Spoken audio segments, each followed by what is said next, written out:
Welcome to this video lecture. This is Mark Scythian, FAA licensed aerospace technician, airframe power plant and avionics certified. The date today is July 1st, 2016.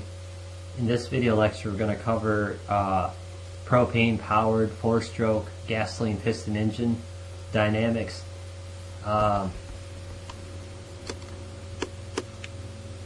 There's many people converting their 4-stroke gasoline piston engines to liquid propane applications, which is a good idea, but there are some pros and cons of doing so.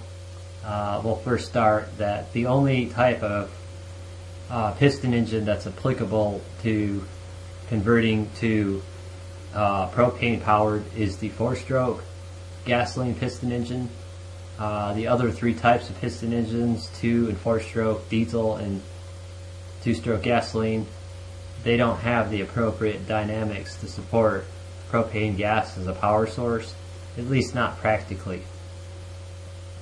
The energy content of LP is 21,300 BTU per 1 pound liquid with a fuel density of 4.24 pounds per 1 US liquid gallon. The stoichiometry balance, the air-fuel ratio, is 15.5 to 1. Note that only vapors burn in a heat engine powered by fuel, not the liquid fuel. And the advantage of LP is that it goes from liquid into a pure gas when above the temperatures of minus 30 degrees below zero. So pretty much all environments the propane will come out as a pure gas. Any temperature below minus 30, more closer to minus 40, the propane will turn liquid. So there is a lower heat energy content per liquid gallon to LP compared to gasoline, but since it's in a pure vapor state, it will have a higher thermal efficiency and combustibility, so it doesn't take that much propane when at the right RPM to keep that engine running at the same rated power as a gasoline engine using less fuel, even though there is less energy content.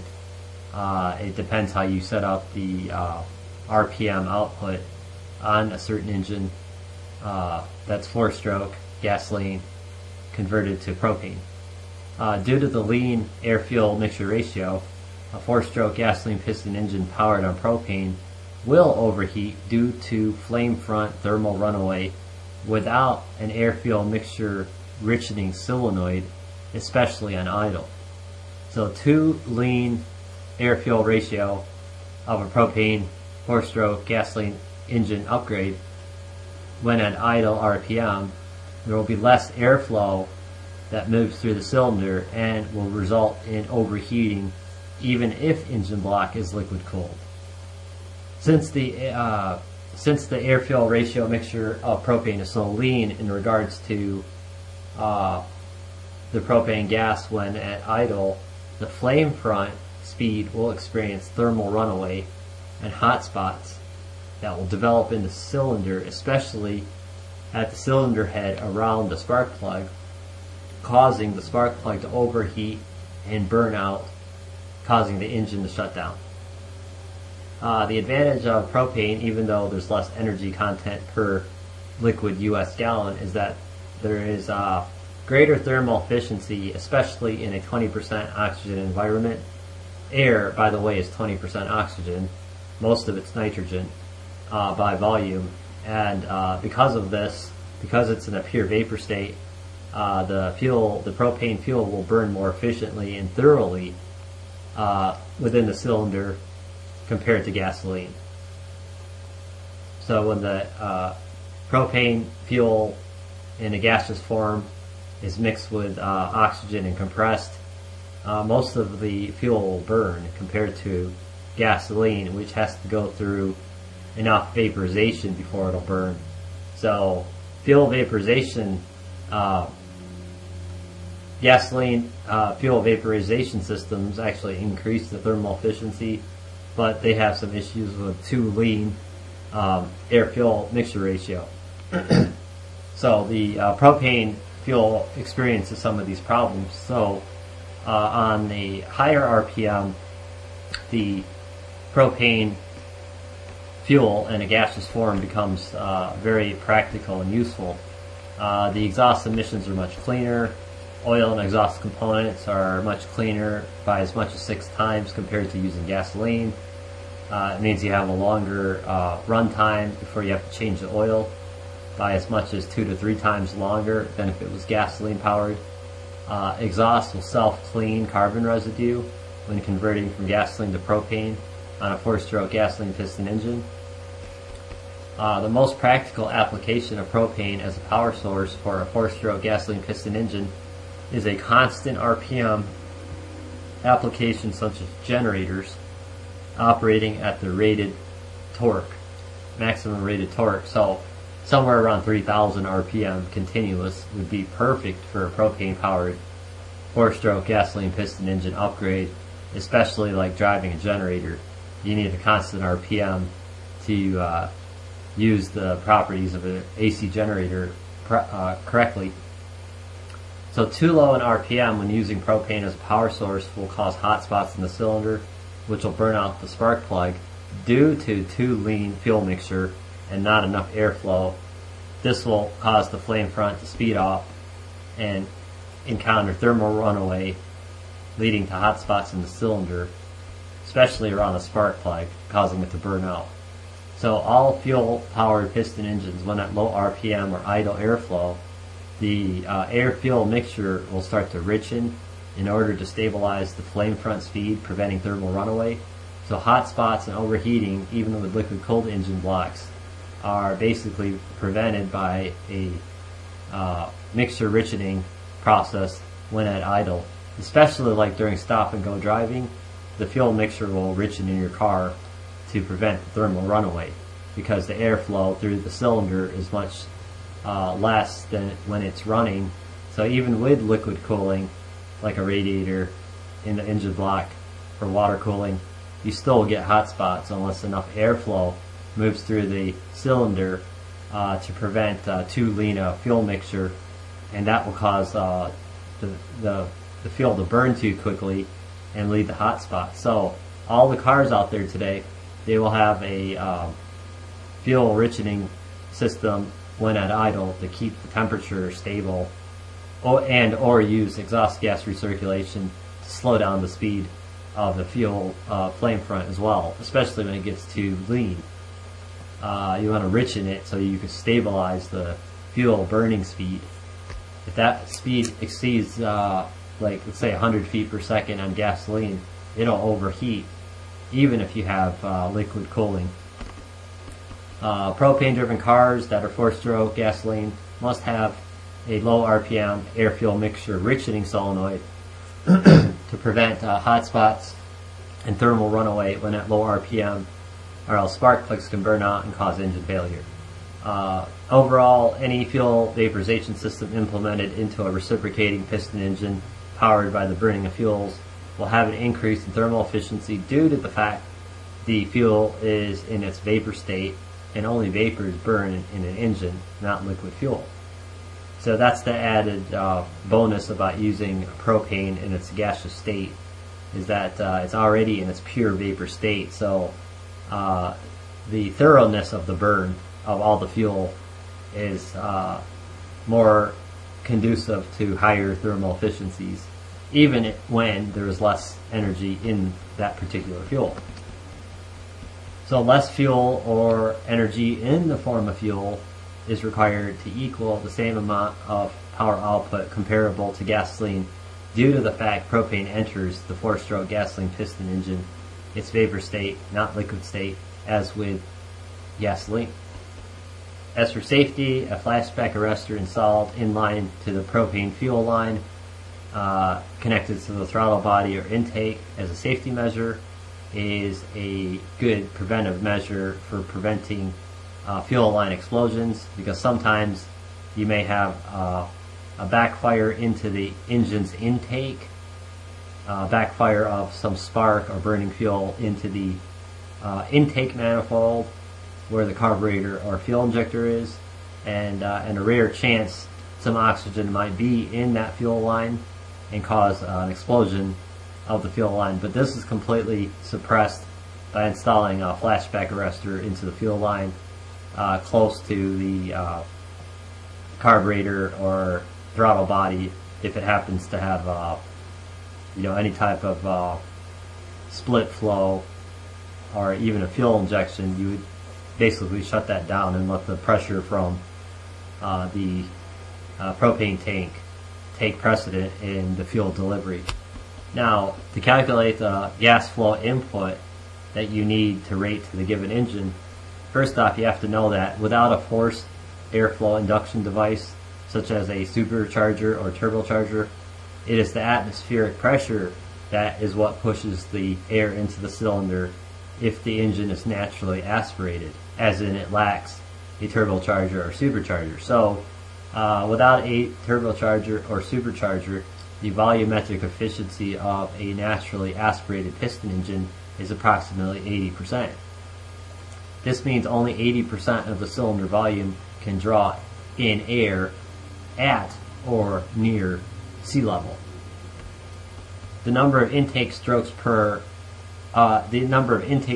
the piston on a 4-stroke piston engine is half the RPM. Finding the rated RPM for the maximum torque output is the first requirement. So whatever it is, let's say 4-stroke gasoline piston engine operating a generator, 3,300 RPM is where its maximum torque rating is. You divide this into 2, so there'd be 1650 intake strokes per second at that RPM. Now you got to calculate the volume of the cylinder, so you just take the area of the piston head to get the cylinder bore surface area, or you want to calculate the area, the cross-sectional area of the cylinder bore. That's what I meant. Then you multiply that times the piston stroke in inches. This is all in inches. So you're going to end up converting the amount of cubic inches per second airflow into the engine, right? Because you got the intake strokes per second. You can take that from the intake strokes per minute. Yeah, we got 1650 divided by 60 seconds, and then all you had to do is take the take this value. That would give you the intake strokes per second. So from that point on, you can get the cubic inches per second airflow intake into the engine at the given RPM. So yeah, you would take cross-sectional area pi r squared times the piston stroke to get the bore volume, or the cylinder volume, and then after that you just convert that cubic inches per second airflow into the engine to cubic feet. So you just take the cube root of the cubic inches per second airflow, and then you divide that by 12, and then you cube that, and this will convert the cubic inches per second into cubic feet per second. And then you multiply the cubic feet per second airflow into the engine at the rated torque RPM, multiply it by 0.8, because that's actually what you get into the engine based off 80% volumetric efficiency, and then calculate the actual airflow intake into the engine. So you have now the actual airflow intake into the engine, and then since it's a since the air-fuel ratio, the stoichiometry, is 15.5 to 1, what this means is that there's 15.5 parts air for every 1 part propane fuel. So all you got to do now is just take that airflow that you calculated in cubic feet per second and divide it into 15.5. That will be the amount of cubic feet per second you need to deliver into the given engine when at the rated RPM. If you follow this methodology, then you will have a perfect fuel-to-air mixture calculation, which will allow you to successfully upgrade your 4-stroke gasoline piston engine into a propane 4-stroke gasoline piston engine. And I say gasoline because if it's a 4-stroke gasoline piston engine, that's only applicable to the propane upgrade. Now you know a little bit of what you're going to need to do to make this work. But it's all logical. It's all based off air to fuel ratio, AFR, stoichiometry, 15.5 in this case for propane. And once you get that figured out, the limitation is you're going to want to cause some sort of richening of that mixture to as low as 10 to 1 or 12 to 1 when you get to idle.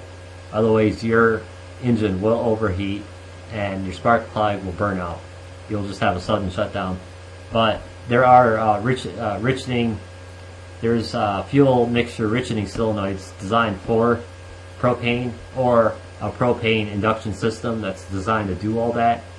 You can just ask for a propane induction system and it will actually operate it at lower RPMs properly. But many of them will tell you the limitation is to have it at a minimum RPM, which is far higher than the idle. But if you're at idle and you don't have any way to richen that mixture below 15.5 to 1, then the propane is going to start burning way too fast, and suddenly your engine shuts down and you're wondering what's going on. Well, spark plug, you test it, it doesn't work because it's in the area of a hot spot when the RPM is too low at idle, and then you're using such a volatile vaporized gas like propane. You need enough airflow through that cylinder, otherwise you're going to end up with thermal runaway. So I thought I'd make this video and go over some basics of LP powered 4-stroke gasoline piston engines. They're actually a good deal when you're running them at high enough RPM. You actually get a better deal because people might argue there's less energy in the propane, but the thermal efficiency and the completeness and the thorough burn of the vaporized propane is where you actually get as much power output as the gasoline. But it depends how you set it up. A lot of times people don't set it up and they don't get the right amount of fuel economy. They actually burn more. But if you set it up properly, operating at the rated RPM for the propane, which is a lot higher than idle, you can actually get as good returns or better than gasoline. But also, it's clean burning. The emissions, the carbon output is very low, many times lower than with gasoline. And you just have to know how to set it up properly. But this video lecture kind of gives you the pros and cons of using propane. And I thought I'd make this. And it's important to check the BTU per pound and fuel density whenever you're working with anything having to do with releasing heat from some sort of a burning fuel into mechanical power. You're going to have to know that BTU per pound heat energy output. But if you set it up properly, you can actually get more bang for your buck with propane. But there are some limitations to be aware of. Again, thanks for watching this video and have a great day.